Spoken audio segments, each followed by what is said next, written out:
Where did land go to? Protect us. Dad, I want to go to school. Shule na jukwani. Mimi nataka ng'ombe.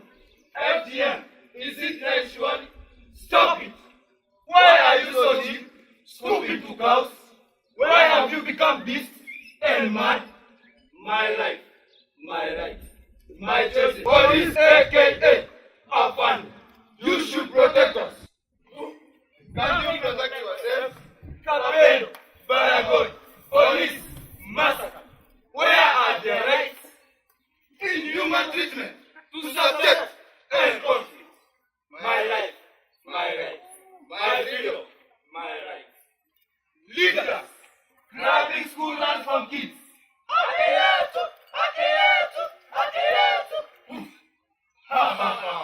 Tears for my life to fight it. You are joking. You get sitting allowance. Yes, we drama. My life, my right, my revenue, my accountability.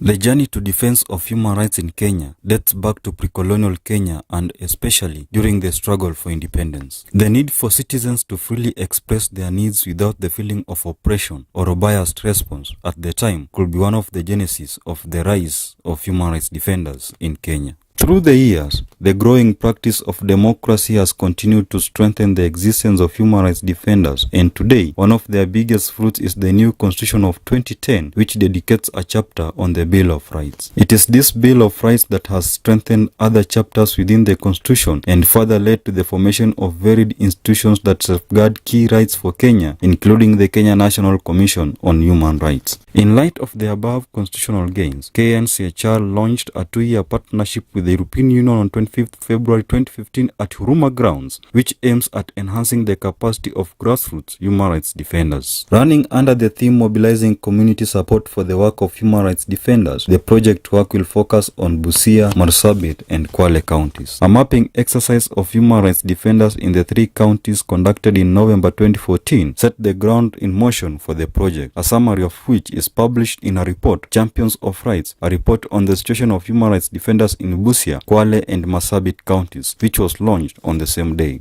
In recounting their work ordeals during the launch, human rights defenders from Huruma and the 3 counties decried the unfriendly environment they work in and welcomed the Commission's effort in raising awareness of their work through capacity building and institutional strengthening, advocacy for a safer work environment for HRDs, and strengthening custodial practices in prison facilities, among other planned interventions. Watu wetu wengi wanaumizwa, wawe wanaharakati wenyewe au na vile vikundi ambavyo vinajishughulisha na haki za binadamu. Tunajaribu kuwa na capacity building issues so that all human rights defenders in the country are aware of their role, but we have a limitation in that. So we are saying we need more capacity building sessions. So we would like also Kenya National Commission on Human Rights to document these cases that are with the human rights defenders and take them to the judiciary and ask if these people, we want to support their work in the community, and at the same time they have a problem with malicious prosecution. You find one human rights defender has like 3 cases in the court, malicious prosecution. And I think this is part of judicial harassment. Because if you have a case of illegal assembly in a court, and in the Constitution Article 37 says every person has a right to assemble, to picket, and to demonstrate. A number of us who have been killed, and many human rights defenders have been killed in that part of the county, of the country, Marsabit County. And there is one which is the court, with the case which is going on. We are being assisted by the Kenya National Commission to follow up the case, and it's not yet over. We have a number of cases where human rights defenders have been killed, and it has just gone that way. Because as human rights defenders, we are walking on a tightrope.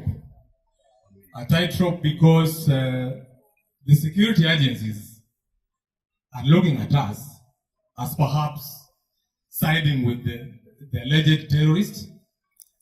The terrorists also, or the alleged terrorists also are looking at us as being on the side of the moderates.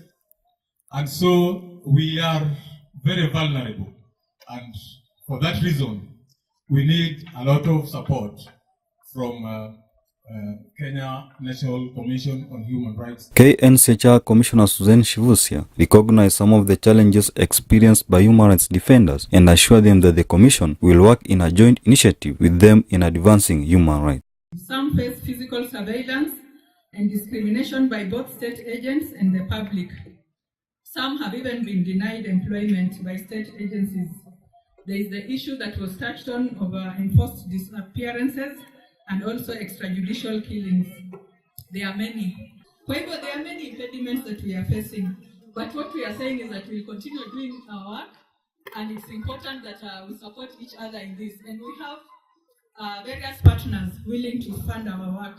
She also called upon the government to ensure greater participation and efforts towards the push for the realization of respect for human rights and urged the Judiciary Chief Registrar to facilitate timely judgments of human rights defenders' cases.